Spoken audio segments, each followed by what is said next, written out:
The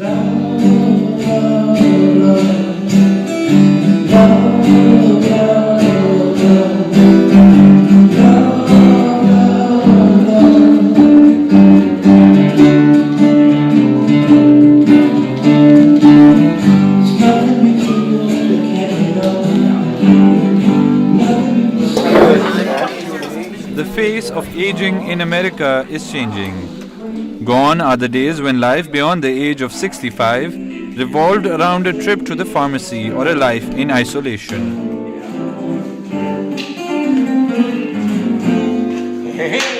72-year-old Harvey Osgood volunteers at the Greenwich Senior Center and hails from Washington Heights, Manhattan, where he grew up during the 50s.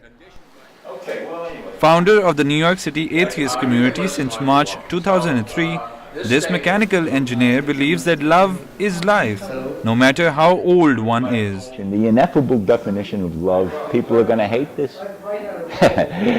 If you're in love, you're happy.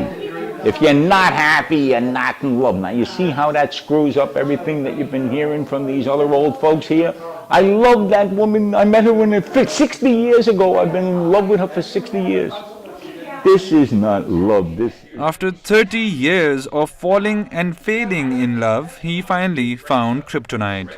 Harvey, through a friend's help, finally decided it was time for him to go online. He met his third wife through jdate.com, an online dating service which Harvey says changed his life forever.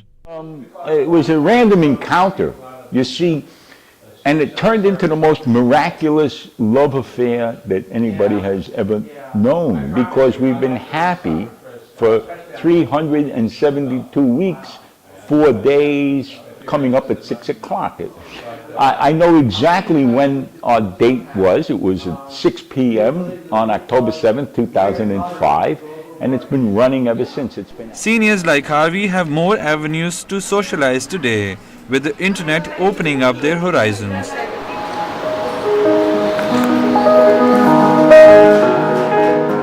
But relying on the internet and a desktop computer at a senior center are not the only solutions at hand.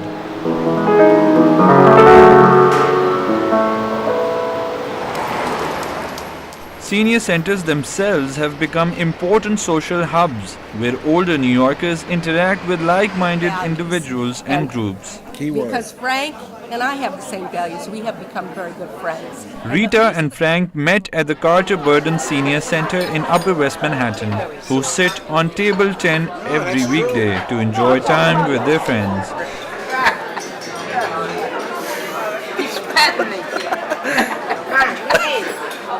It is why senior centers like this one on Broadway are abuzz with activity. As Holly Heedmark, the center's director, explains, perceptions about older people need to change. They talk amongst themselves. When it gets close to noon out there, it is so loud and so boisterous because they each have their own conversations going. It's amazing how when they come in and they see the people that they know and they go straight for their table and just talk about their day, it's amazing how much I see that their energy level is up here compared to a homebound senior that might not see anybody but a set of our volunteers delivering food for them today. For the day. So it's just really important that they get to be around people their own age and talk about what they talk about what they're eating, talking about nutrition and health. And then Bernard steps in.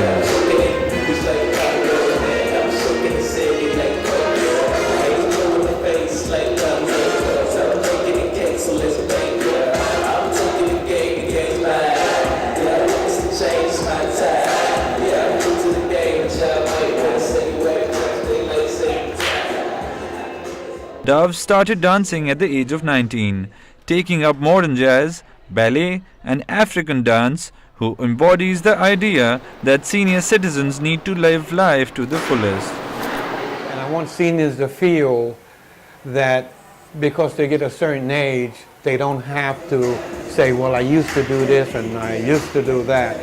I want them to have a mindset that you still can do what you want to do. That's why I'm doing it at 73.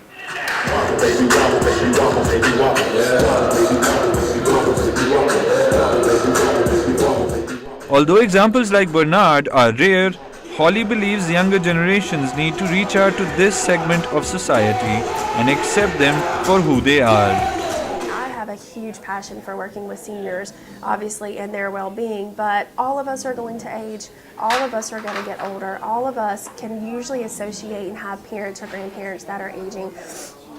So just taking an extra second to help those seniors out there is so important and so fantastic, and just to also support them in dating and being around other people and growing old happy. Despite a fast-paced life in New York City with so much to do, Frank believes intergenerational understanding can do the trick. It's difficult sometimes. They think when people get older, they get irritable. That's not the case. If people were irritable younger, they're going to be irritable when they're older. It's just a matter of sitting back and understanding what's going on. With senior citizens breaking age-old myths and perceptions, at least New York City is setting an example for other cities to follow. Shehzad Hameed Ahmad, New York City, New York.